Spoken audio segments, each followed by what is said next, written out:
Welcome to the Art of Procurement podcast with your host, Philip Eidson. Here, thought leaders share the trends, strategies, and tactics that you can use to elevate the role of procurement and your career. Hi there, everybody, and welcome to today's episode of The Art of Procurement. And I think today is a first. We actually have 3 different guests on the show, and in fact, I've split it up into 2 different interviews, 2 different segments. And the show today really shines a light on the ISM and ThomasNet 30 Under 30 program. So the program's been designed to showcase the shining stars within the supply chain and procurement profession, while inspiring others to consider procurement as a career path. And I actually recorded these interviews back in early summer, I think it was June sometimes, just after this year's award winners had been announced. But I felt that today was the perfect time to publish, because actually nominations for next year's awards are opening this Tuesday, so September the 13th. And so in the first interview, I talk with Peck of the Institute for Supply Management and Donna Cicale of ThomasNet on the 30 Under 30 program itself, its origin story, and the factors that the decision committee look for when they select the winners. In the second part of the interview, I sit down with Amy Georgi of Fluke Electronics, and Amy is this year's Megawatt Winner of the 30 Under 30 program. And we talk about her role leading M&A initiatives from a procurement perspective, and then an issue that's near and dear to both of our hearts, and I think is becoming more important in the workforce, and that's of enabling flexible work arrangements. So as a leader, what factors do you need to consider in allowing your staff the flexibility to work remotely? And then as a professional, what do you need to do to make flexible working really a success? And Amy has a lot of experience, as she has been very successful in her career while working remotely. So with that being said, let's go straight into the show.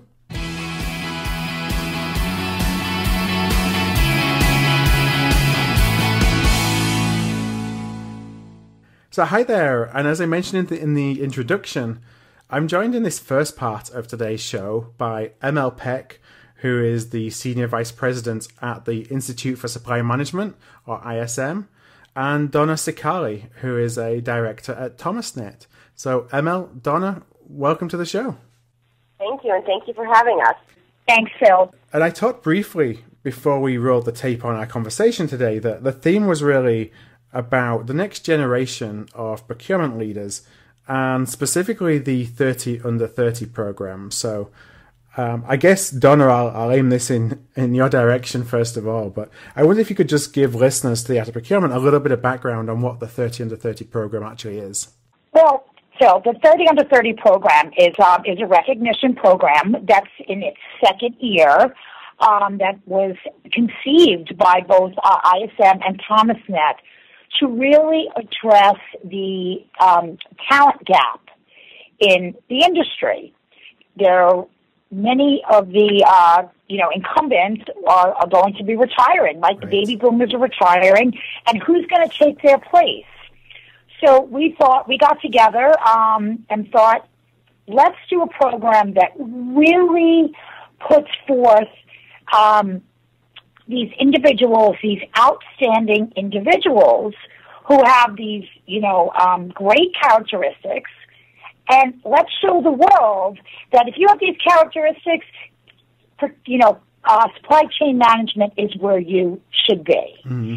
And so, we came up with this program that said, if you're a leader, if you're a collaborator, if you're an innovator, you qualify for this program. Right. Baby boomers are retiring at a very fast rate, and there's not enough millennials to backfill those positions. Millennials are the key to our industry's future, and we need to bring more of them into the fold and keep them with us. This need is really, really urgent. The goal of the program is to spotlight the accomplishments of young supply chain rock stars, our future leaders, and hope that this encourages them to stay and build lifetime careers in this profession. Also serve as role models for other millennials, which will help us generate awareness of the exciting and fulfilling career opportunities that millennials can have in procurement and supply management. And finally, the program also raises awareness of how to attract and retain millennials. And you mentioned a little bit, in fact, both of you talked about the fact that, the skills are changing in a profession, that we need to kind of take the profession to the next level. And that being a pillar of the program, is that something that you hear from ISM members as something that's kind of on their agenda and perhaps one of their challenges when you talk to procurement leaders?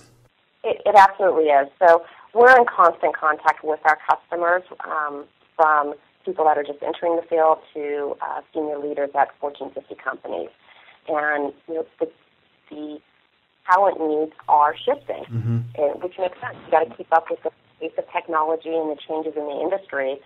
The fact that we are a very global organization now, that brings a whole set of skills. The fact that we do everything by teams and collaboration, that brings another unique set of skills that millennials are naturally adept at, just because of the way that they grew up. Right. They grew up with technology, my generation didn't have. They grew up playing games online with people all around the world, so they know how to intuitively interact with different cultures, and they're fearless. So that's some of the skills that I think are needed in today's workforce. Also, the initiative. And this generation has initiatives in space. They are not afraid to take the lead. In fact, they want the lead. They want to be held accountable. Tell them what you want and let them go out and deliver it. And I'd say the other skill that is really shifting how people work is really this fluidity. It's no longer okay to work 8 to 5, Monday to Friday with an hour lunch. That's not how you're going to work with a global supply base or a global customer base. And again, this generation just naturally blurs the lines between, there's no defined line between work and home. So they don't mind working till 3 a.m. one day and then being on a 9 p.m. call the next day, sort of thing. Right. So when you all sat around the virtual selection committee table and started looking at the applications that you received for this year's 30 Under 30, what were the main characteristics? You mentioned some of the differentiators of emerging professionals and the next generation of procurement leaders there. What are the main characteristics that you were really looking for in those applicants? Phil, this is Donna. When you look at the class of 2015, while they are all different, they are all very much the same in that they are extremely well-rounded. They're strategic. They're results-driven. They're constantly looking for ways to improve processes. They're intellectually curious. They're passionate. They show great initiative. They pay it forward. But I think most importantly, they have this appetite for continual learning. They're always they're either taking going for advanced degrees, or they're getting their ISM certifications, etc. So they're such an impressive group of people. So if these characteristics sound like somebody that's on the team of a listener to the Art of Procurement, as you look forward to the 2017 program, how can a listener, how can anybody nominate somebody that we work with to be considered for next year's 30 Under 30 program? Nominations are going to open in the fall, and we encourage individuals who've built rewarding supply chain careers to take responsibility for the future of their industry and nominate a deserving candidate. We purposely keep the nominations very simple because, we've all been parts of an awards program where it's months of data to fill out an application people give up, right?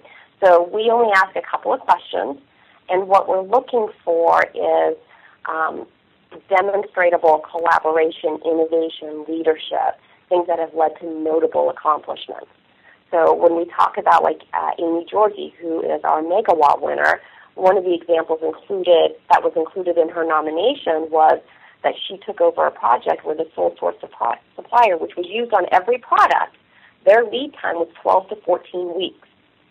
Within 6 months, Amy brought it down to a 3 to 4 week lead time and reduced excess on-hand inventory by over $1 million. That's the kind of things that we're looking for in the nominations. You can nominate a peer, you can nominate your employee, you can nominate your mentee.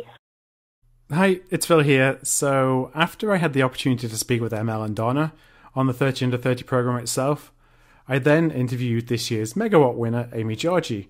And so I'm now going to roll the tape on my discussion with Amy. So in the second part of today's episode, I'm joined by Amy Georgi. Amy is the 2016 30 Under 30 Megawatt winner and Program Manager of Acquisitions and Integrations for Fluke Electronics. So, Amy, welcome to the show. Thank you so much. I'm excited to be with you today. Thanks, me too. So when I was looking, doing some background research, I found that your original plan was never really to be in procurement or supply chain. It was actually to be an accountant. How did you come across procurement then? What made you think, I'm going to switch my my targets and go into supply chain? Yeah, so my father had been an accountant, and so I was interested in that field simply because I had exposure to it. And then I worked in his office the summer after I graduated from high school, and I realized that, being excited to talk to the UPS guy every day, because that was the only human interaction I had, was probably not going to be a successful, happy career outlook for me.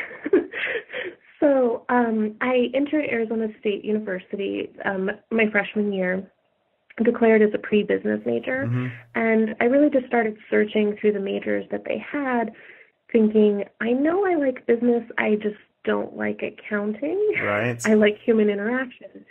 And so in reading through different descriptions and talking with some professors, I came across supply chain and, the negotiation side of it and the procurement piece and these various aspects. It actually reminded me a lot of my time in student council in high school. And I had been responsible for planning a number of our dances where you handle, a lot of contracts with hotels and DJs and photographers and different things. And I sort of had this light bulb moment of people get paid to do this. Right. I actually enjoyed doing it. So if I could get paid to do it, that seems like a really great idea. So I talked a little bit in the introduction about your role today as being a program manager of acquisitions and integrations for Fluke. I wonder if you could just give a little bit more background on that role and some context from a procurement perspective of what it is that you do. Yeah, definitely. So the parent company of Fluke Electronics is Danaher, and Danaher is pretty widely known for being a very acquisition-heavy company. It's kind of one of our core competencies. And so Fluke historically has been a pretty large portion of Danaher. Danaher has since made some bigger acquisitions that's made us a little bit smaller piece of the pie. But with that heavy acquisition focus, when you acquire things, you acquire them with certain goals in mind, right? You acquire them because you think that you can be more profitable or they will introduce you to a customer segment that you don't have or different things. So from a procurement perspective within mergers and acquisitions, there's so many opportunities, right? We buy a company that maybe has fabulous products but has never been introduced to lean at all. And so we're able to go in and we actually I did the operations side of our mergers and acquisitions prior to doing our procurement side. So I used to actually go in and help with the lean conversions where we would take, a very buy in bulk mentality, storage everywhere, kitting, kind of so much inventory it was raising the rafters kind of mentality into a lean conversion. And so, there's very obvious rewards around that from a business perspective, but also personally being able to interact with the different people in the cell and, the assemblers that are just like, oh, this is fantastic. Like it used to take me, 12 weeks to build a product and now I can build 10 in a day and different things that way. So that was kind of on the operations side. From the procurement perspective, I was able to, when I came into my role, we were still kind of changing how we did a lot of things and how we rolled them out to our new acquisitions. And so I've basically established a program where we go in and it's kind of scalable. And we basically have a series of what we consider sourcing workshops, and we work through kind of their main core commodities. Because in some cases, we're buying a company where we have many shared commodities, and occasionally we're buying into a new business segment where we frankly have never dealt in that commodity at any kind of volume. So through these series of sourcing workshops, we come up with a 3-year strategic plan for us to meet the goals that were called out on the white paper, kind of rationalizing why we bought the business, right? And so my job is over those 3 years, depending on the size of the organization that we've purchased, is to either implement those strategies myself, because sometimes, the company we buy is like a procurement department of half a person or maybe one person. If they're lucky, yeah. And then other times we buy, much larger organizations. Yeah. And in those cases, it's more of my job to lead them through the process and make sure that we're continuing to be on time for all of our deliverables, removing any barriers and those kinds of things. So my job is really a hybrid of training and implementing our strategy.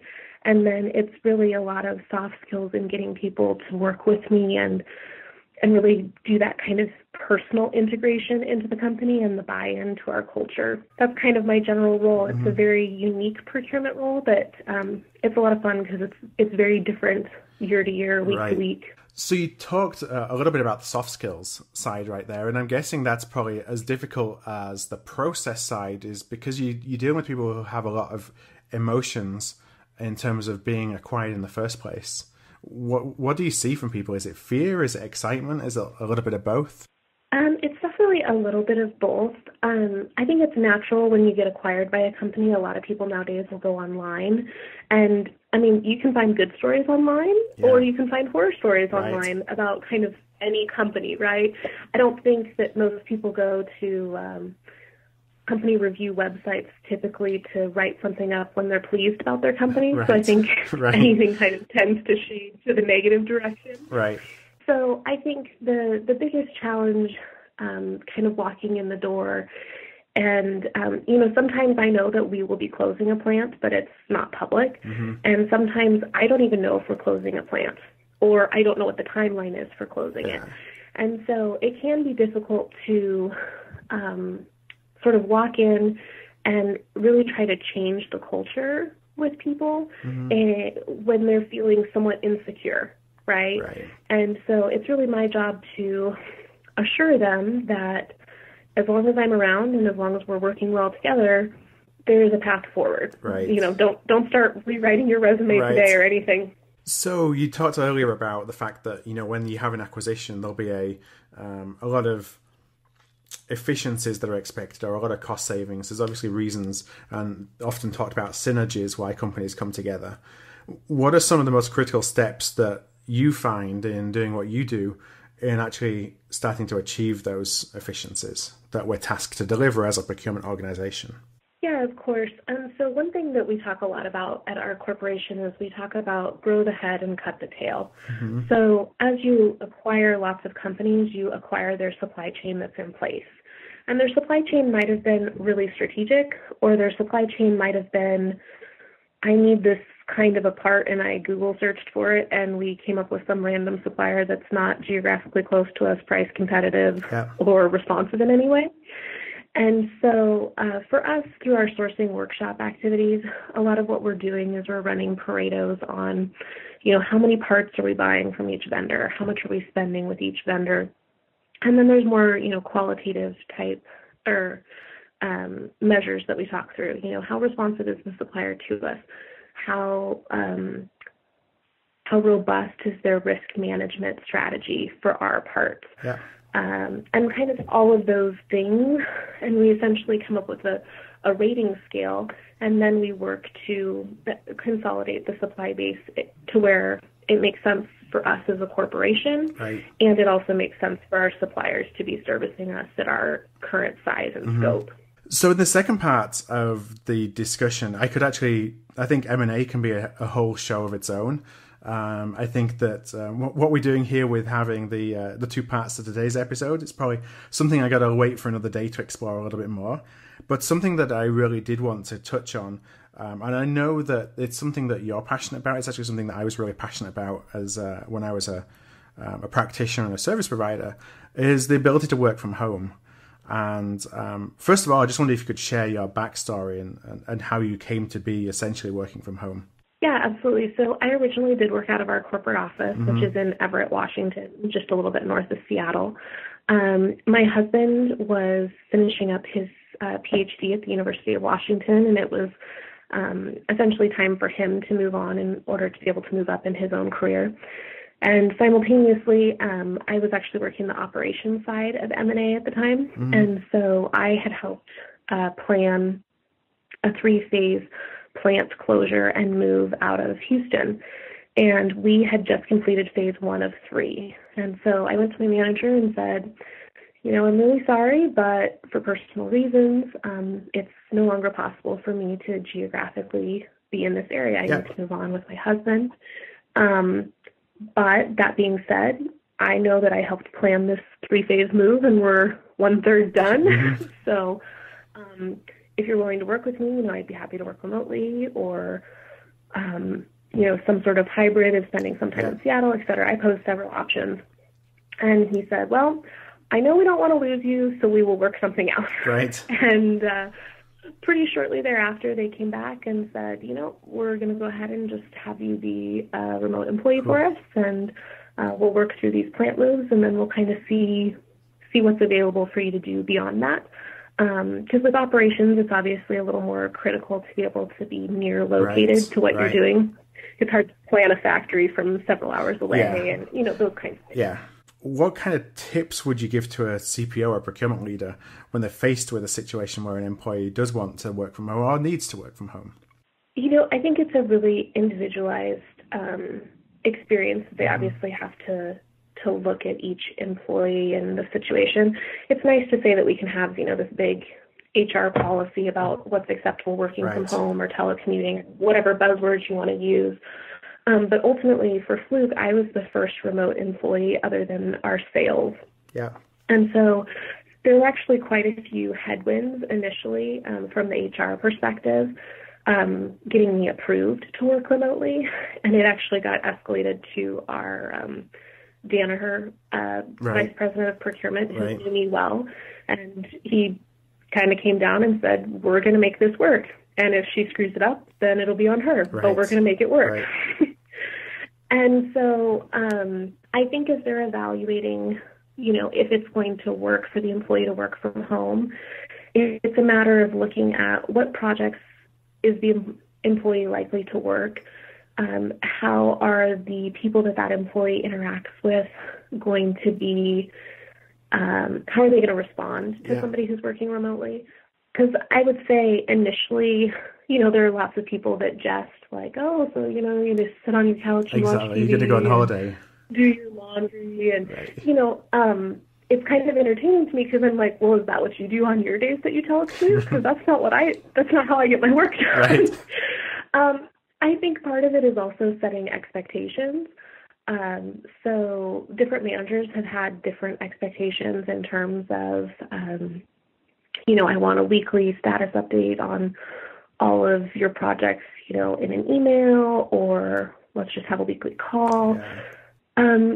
It's really up to the comfort of the leader and kind of the rapport they've built with the employee in terms of keeping those lines of communication open. And I think that's really the key with remote work is you really have to kind of over communicate what you're doing because you're not going to have those hallway conversations that you have at work that are just, casually like, oh, I'm dealing with this supplier situation as you're walking to lunch with your manager, or those kinds of things aren't naturally going to happen. And so you kind of have to force them to happen, so to speak. Yeah, and that's not easy, is it? Because you often feel like, when you're calling a manager up, it's something it's a formal discussion rather than corridor conversation. So it's hard to keep that informal relationship when you're using, non-verbal or you're not just water cooler kind of situations.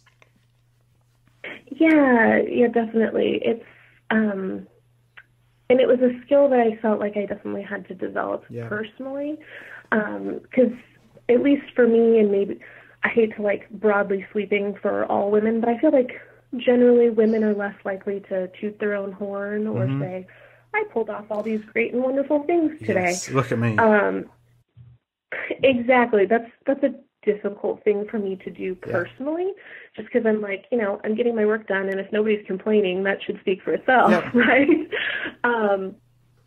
But my first manager was actually really great about encouraging me to report very specific wins.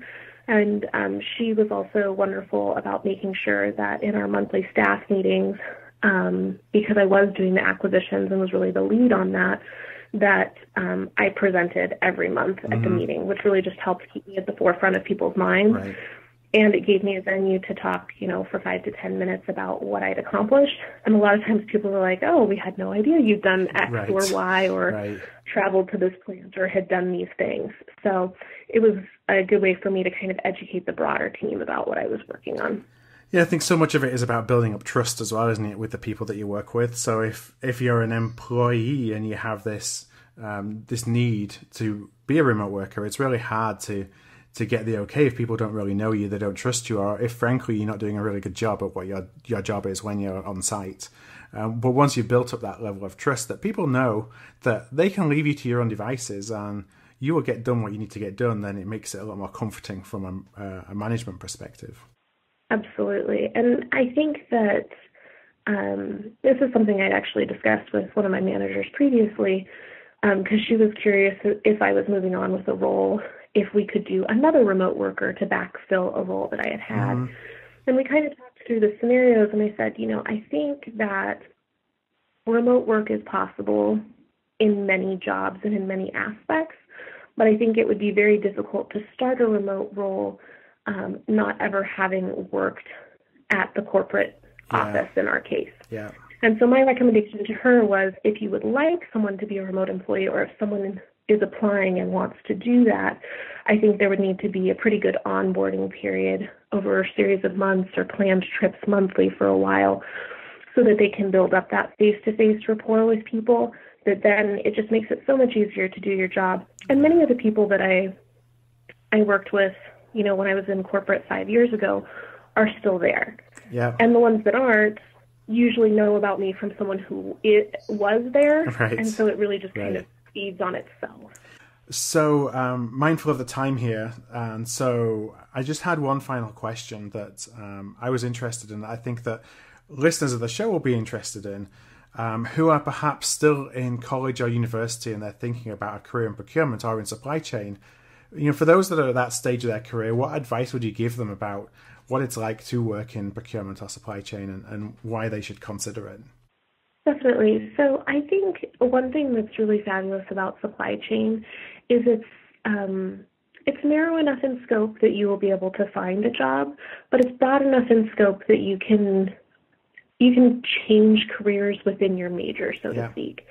And so I started out in operations and made the shift to procurement, which provided me varied opportunities and, just different points for growth. And so that's the main reason I honestly think supply chain is a fantastic opportunity for any university student. And I often talk to university students about it, actually, and try to encourage the profession. I also think one thing that can be appealing to many people is geographic flexibility. And we kind of talked about the remote working, but I do think there are many opportunities for remote work with supply chain. I also think supply chain is one of those great degrees where if you get a degree in it, you find yourself becoming a skilled practitioner. You can literally work anywhere and work in supply chain. So if you have a desire to be in Europe, I have a number of friends that are working abroad right now and are really enjoying that experience. And it's a really fun time early in your career and early in your life to be able to do that. And it's fabulous from the sense that, if something comes up and you need to be closer to home and helping to take care of maybe aging parents or grandparents, it's very easy to find another role, or in many cases transition your role within the company to something where you can be a little closer to support family. And I think that flexibility is hugely rewarding and very appealing to many people. We're running against the clock here, so I just wanted to wrap up and say, first of all, congratulations on being awarded the 30 under 30 Megawatt Winner. I think that's a fantastic achievement, so definitely congratulations on that. Thank you. I really appreciate that. And thank you very much for taking the time to talk to me today. There's a number of things that I really could have dived into in a little bit more detail, and perhaps I get the chance to do that again in the future, but I just I think there's some really interesting thoughts on both an M&A perspective, the role that we can play and some of the challenges, but also the whole working from home. I mean, I think that's going to become more and more important as CPOs look for different ways to get the talent that they need, but also as we as workers demand more flexibility from our employers. So I think that's just the beginning of that conversation. With all that being said, what I'm going to do is I will link up to the details on the 30 under 30 program and some of the other reports that were mentioned both by ML and Donna in the show notes. Those are going to be at artofprocurement.com/30under30. That's artofprocurement.com/30under30. So Amy, once again, thank you very much for your time. And thank you. Hi, it's Phil here. I just wanted to give a quick reminder that if you go to the URL that I provided at the end of the discussion there, artofprocurement.com/30under30, there'll actually be a link that takes you to the nomination process for 2017. Nominations actually open tomorrow if you're listening to this on release day, which is the 12th of September. So the 13th of September, tomorrow, nominations open for 2017. So again, to check out how to do that, there'll be a link. Just go to artofprocurement.com/30under30. Thank you for listening to another episode of The Art of Procurement. To find an archive of all past episodes, you can go to artofprocurement.com/episodes. And to ensure you never miss another show, go to artofprocurement.com/subscribe.